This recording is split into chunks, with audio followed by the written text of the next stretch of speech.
وہ اپنی ممی کے عقب میں چلتی براندے سے اترتی ڈرائیو وے تک آ رہی تھی، جہاں سلیمان ماموں ایک فیملی کے ہمراہ کھڑے خوش گپیوں میں مصروف تھے۔ وہ واقعی بہت خوبصورت تھی۔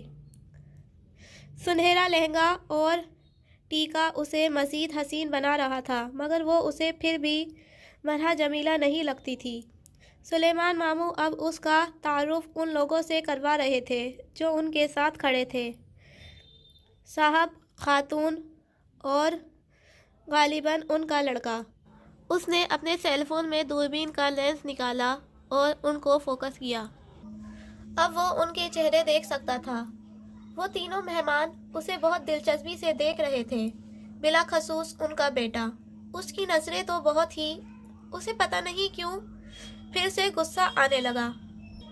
وہ تب ہی اس نے حیا کے چہرے کی جوت کو ماند پڑتے دیکھا۔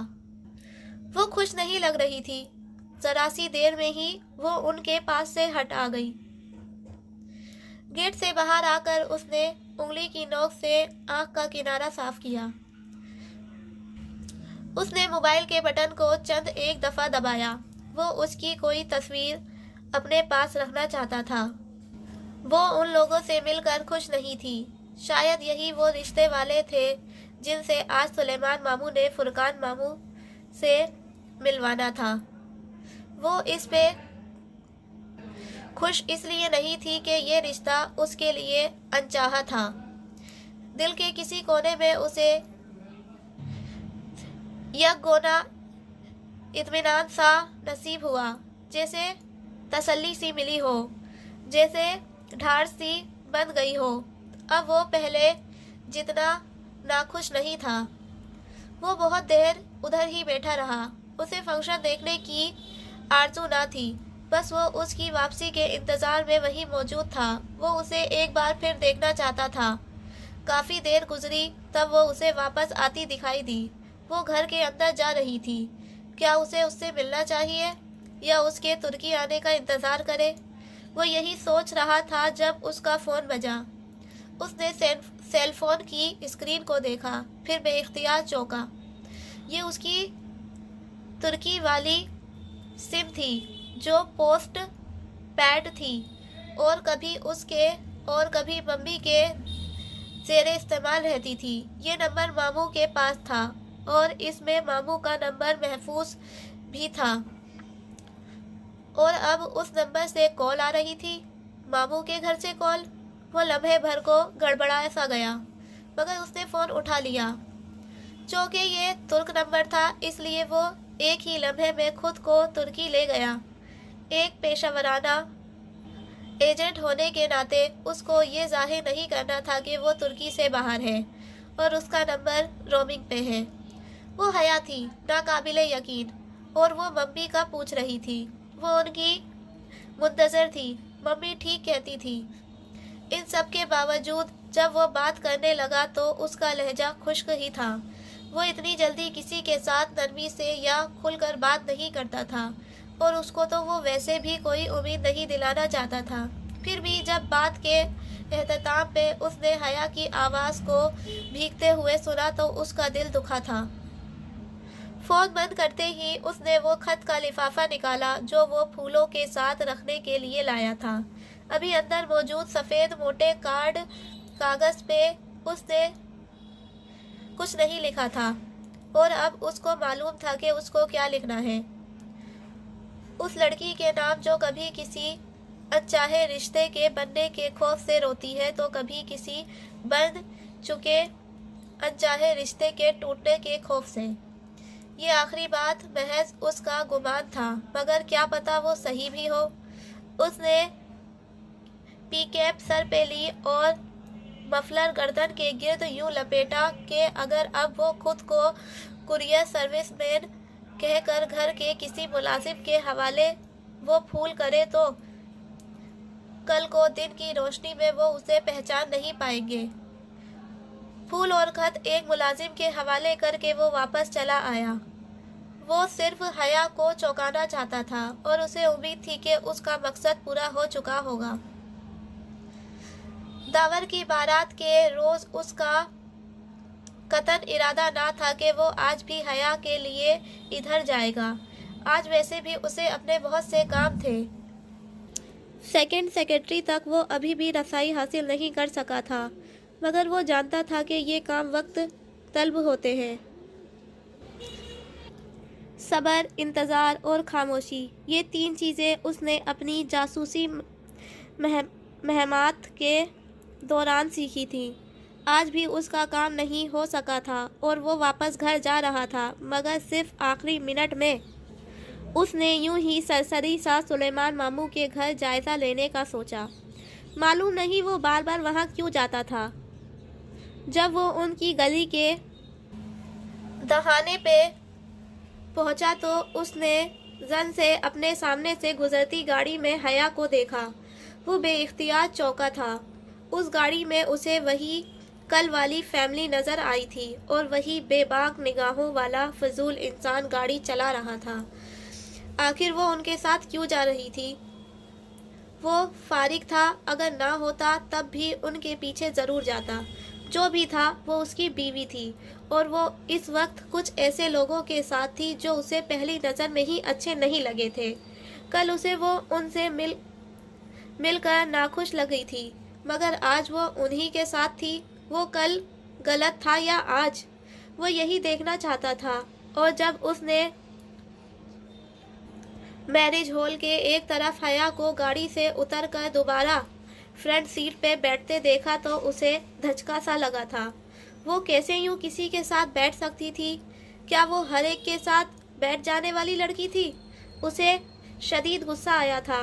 ایک تو اس کا لباس، پھر وہ اتنا میک اپ کرتی تھی، اتنی نک سک سے تیار ہوتی تھی، اوپر سے رات کا وقت۔ اس کا دل چاہا تھا وہ ابھی اس کو ہاتھ سے پکڑ کر اس آدمی کی کار سے نکال لے، اور اگر اس نے وہ عجیب سا حلیہ نہ اپنایا ہوتا تو شاید وہ یہ بھی کر دیتا۔ جب وہ گاڑی سے نکلا تو فرائنگ پین بھی ساتھ اٹھا لیا، جو اپنے اس گیٹ اپ کے ساتھ وہ رکھا کرتا تھا۔ کاملیت اس کے ہر کور میں نمایاں ہوتی تھی، اور جب اس نے اس نوجوان کے سر کے پچھلے حصے پہ فرائنگ پین مار کر اسے گرایا تو بھی اس کا غصہ کم نہیں ہوا تھا۔ وہ اور کچھ نہیں کر سکتا تھا، کوئی حق نہیں جتا سکتا تھا، مگر اس لڑکی کو گردن سے پکڑ کر میرج ہال کے دروازے تک چھوڑ سکتا تھا، اور یہ اس نے کیا۔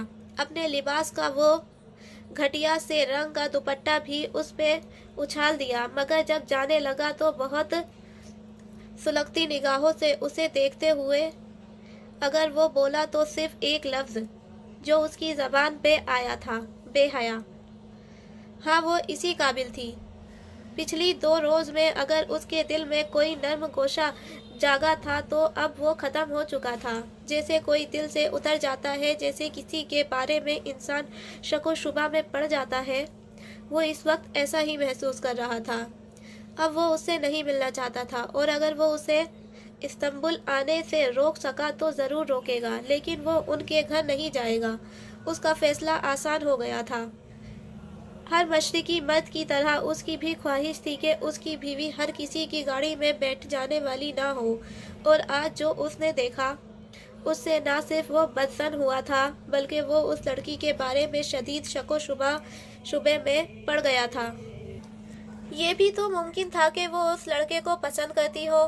یہ الگ بات ہے کہ اس کی جرت نے اسے بھوچکا بوکھلا دیا ہو اور وہ فطری در عمل کے تحت بھاگی ہو، مگر کم سے کم ایک بات واضح تھی کہ پسند ناپسند ایک طرف، مگر وہ کسی کو اپنے قریب نہیں آنے دیتی تھی۔ لیکن یہ بھی ہو سکتا ہے کہ لڑکے کے والد کے رشتہ بھیجنے میں حیا کی رضا شامل ہو، اور اسی لیے وہ جیحان یا ممی کی آمد کا پوچھ رہی تھی تاکہ جلد از جلد یہ رشتہ اپنے منطقی انجام تک پہنچ جائے اور وہ اپنی مرضی سے کسی اور سے شادی کر سکے۔ لعنت ہے مجھ پر جو میں نے سلیمان ماموں کی بیٹی اور فرقان ماموں کی بھتیجی سے اچھی امید رکھی۔ دل میں آئے بغض کو ختم کرنے کے لیے اسے بہت سا وقت چاہیے تھا۔ وہ ایسا آدمی نہیں تھا کہ چند گھنٹوں بعد ٹھنڈا ہو کر سوچنے پر دل صاف کر لے۔ اس نے برسوں اس دنیا میں کام کیا تھا جہاں ہر شخص کے 2 سے زیادہ چہرے ہوتے تھے۔ دوسرے انسانوں پر سے اعتبار تو وہ بہت پہلے کھو چکا تھا، اب اپنی بیوی پر سے بھی کھو دیا تھا۔ اچھا ہی ہوا کہ وہ ماموں سے ملنے نہیں گیا۔ امید دلائے بغیر رشتہ ختم کرنا زیادہ بہتر تھا۔